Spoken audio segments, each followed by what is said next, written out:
Hello mga kaminay, welcome back to Minay's Kitchen again. So for today's video, naisipan ng kids ko, ito kumuha sila ng kanin at inilagay sa bowl, yung rectangular na bowl. Tapos nilagyan nila ng mayonnaise. Yan, so meron silang nilagay na mayonnaise. Tapos nilagyan nila ng fresca na tuna. So nilagyan nila yung fresca na tuna at nilagyan ulit nila ng mayonnaise. Yan, pinaghalo-halo namin nila yung mga mayonnaise, fresca, at saka yung nilagyan ng seaweed. Yan, yung dinurog ko na seaweed.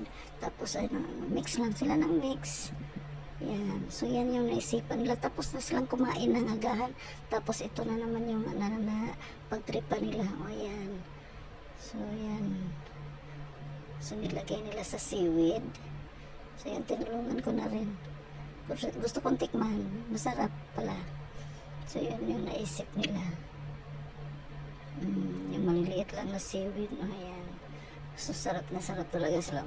Tingnan nyo. Grabe. Yan.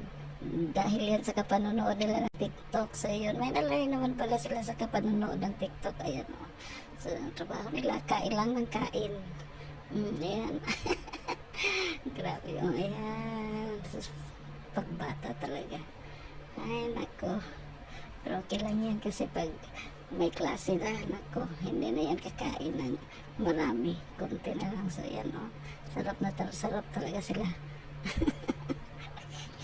So yan. Yan yung naisip nila.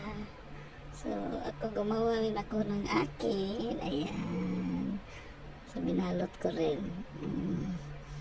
So binalot-balot ko. Yan, masarap pala. Masarap yung ginawa nila. So try niyo.